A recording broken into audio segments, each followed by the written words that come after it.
কেন যে আল্লাহ আমার অন্ধ বানাইলো, কিছু চোখে দেখতে পারি না। এই পৃথিবীটা না জানি কত সুন্দর,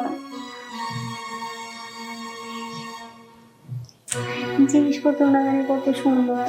আমি যদি একটু দেখতে পারতাম আমার নিজের হাত সবকিছু।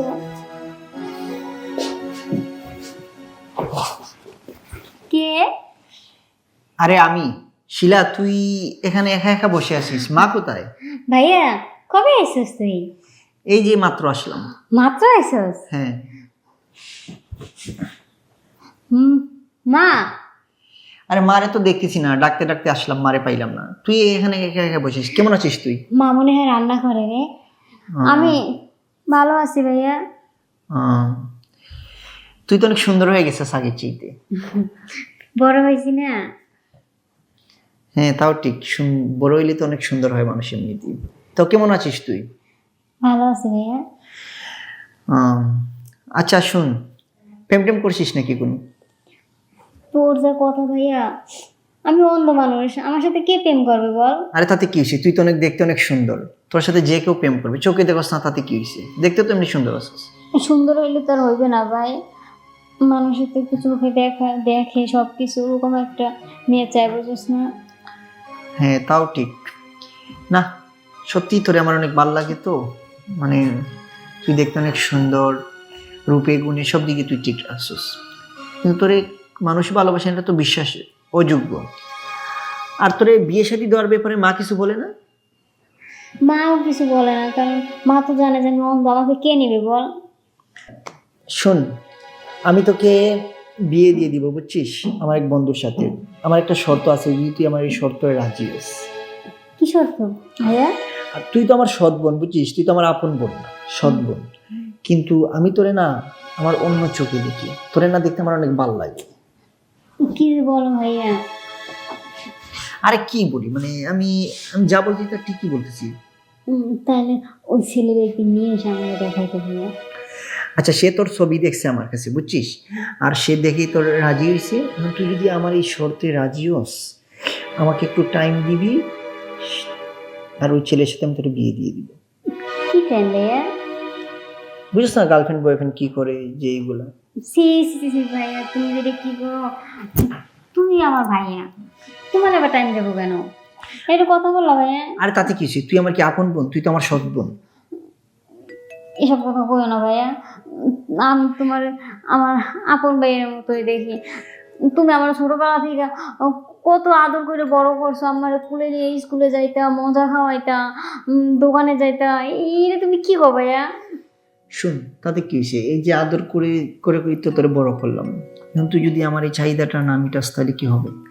তুমি এসব কথা বলো না ভাইয়া, তোমার লোক সুন্দর একটা বউ এনে দিতে আমারে। আরে বউ তো আনবো পরের ব্যাপার, আমার তোকে ভালো লাগছে, তুই আমার একটু সময় দে, আর আমি তোরে ওই ছেলেটার সাথে বিয়ে দিয়ে দিব, আমার বন্ধুর সাথে, বুঝছ না? আর এ কথা তো কেউ জানবে না, শুধু তুই আর আমি, মাও জানবে না, আর ওই ছেলেটাও তো জানবে না। আমাদের মধ্যে কি হয়েছে না হয়েছে সেটা শুধু তুই আর আমি জানবো, আর কেউ তো জানবে না। কি করার, আমার তো বিয়ে হয় না, কেউ আমার নেয় না। এখন তুমি যদি একটা ব্যবস্থা করে দাও তাহলে তো আমার উপকার হবে, আমি স্বামী বেড়ে যাইতে পারবো, সারা জীবন স্বামী সংগ্রহ করতে পারবো। এর জন্যই তো আমি তোরে বলছি যে আমার শর্তে তুই রাজি হয়ে যা, আর আমি তোরে বিয়ে দিয়ে দিব। আচ্ছা ঠিক আছে ভাইয়া, তুমি যা বলবে আমি তাই করবো। সত্যি বলছিস? হ্যাঁ। তোরে যে কিভাবে ধন্যবাদ দিব। আচ্ছা ঠিক আছে, চল তাহলে তুই আমার রুমে আয়, আমার রুমে চল, ওই জায়গায় যে আমরা কাজটা শুরু করি, যেহেতু মাও বাসায় নাই সম্ভবত, মারে তো ডাকতে ডাকতে পাইলাম না। আচ্ছা ভাইয়া চলো। আচ্ছা চল।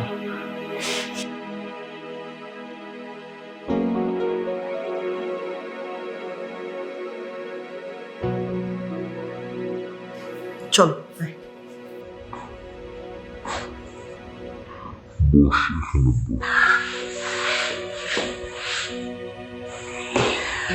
দেখছিস যে অন্ধ হয়ে আসিস, মানে একা একা তো এই রুম থেকে রুমে যাইতে পারিস না। আমি নিয়ে আসলাম তোরে, আর ওই ছেলেটা যদি তোরে বিয়ে করে, বিয়ে দিয়ে দিব ওর সাথে, তোর সব টেক কেয়ার করবে সে, বুঝেছিস? যা করো তাড়াতাড়ি করো। মা যদি এসে দেখে তাহলে আমার খারাপ মনে করবো, বুঝো না তুমি? আর দূর, মা করতে আসবে, সমস্যা না। আচ্ছা যে কোথায় গেছে আমার তো কিছু বইলাও যায় না। আর ভাইয়া তুমি যে আসবা, মা তো বললো না, তুমি কি বাইরে বলছো ভাইয়া? না, আমি মারে বলি নাই যে আমি আসবো, কিন্তু মা তো বাসায় নাই, দেখলাম রান্নাঘরেও যাই, দেখলাম রান্নাঘরেও পাই না, তাই আমি তোর কাছে সরাসরি চলে আসলাম, তুই এসে ভাইয়া, বসে চল।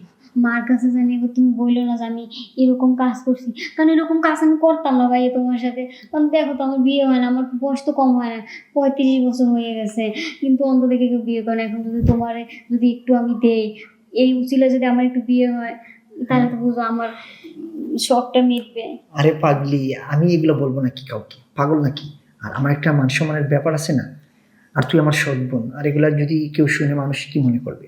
কিন্তু তোর আর আমার মধ্যে যে কাজটা হবে সেটা তো অন্য কেউ জানবে না, না ঘরের মানুষ জানবে না বাইরের মানুষ জানবে, শুধু তুই আর আমি জানবে। আর ফাঁকে দিয়ে তোরে আমি আমার এই বন্ধুটার সাথে বিয়ে দিয়ে দিই। ভাইয়া, মা চলে আসবে, তাড়াতাড়ি বলো। আরে দাঁড়া, এগুলো কি তাড়াতাড়ি হয়? মানে একটু সময় তো লাগে। ভাইয়া, আর আর শুন, কেউ আসবে না বুঝছিস, তুই আর আমি, তো মা তো কই গেছে, কখন আসবে না আসবে তার কোনো গ্যারান্টি আছে? আর শুন, আমি তোরে যার সাথে তোকে বিয়ে দিব না, সে কিন্তু অনেক বড় লোক, বুঝেছিস? সে, ওখানে বাড়ি আছে? হ্যাঁ, ঢাকা শহরে তার বাড়ি আছে অনেকগুলা, বাড়ি গাড়ি টাকা পয়সার অভাব নাই, সে এক বাপের এক ছেলে, বুঝেছিস? আর তুই এই জায়গায় যদি তোর বিয়েটা হয়, রাজরানী হয়ে থাকবি, বুঝিস না? সত্যি বলতেছো ভাইয়া? হ্যাঁ, কিন্তু তুই আমাকে একটু ভালো করে সময় দিস, যাতে আমি তোর বিয়েটা ওর কাছে দিয়ে দিতে পারি তোকে, বুঝিস? তুই আমাকে খুশি করবি, আমি তোর কাছে বিয়ে দিয়ে দিব। আচ্ছা ঠিক আছে ভাইয়া। তাইলে চল আমরা কাজটা শুরু করি। হ্যাঁ, আচ্ছা শুরু, এখানে শুরু।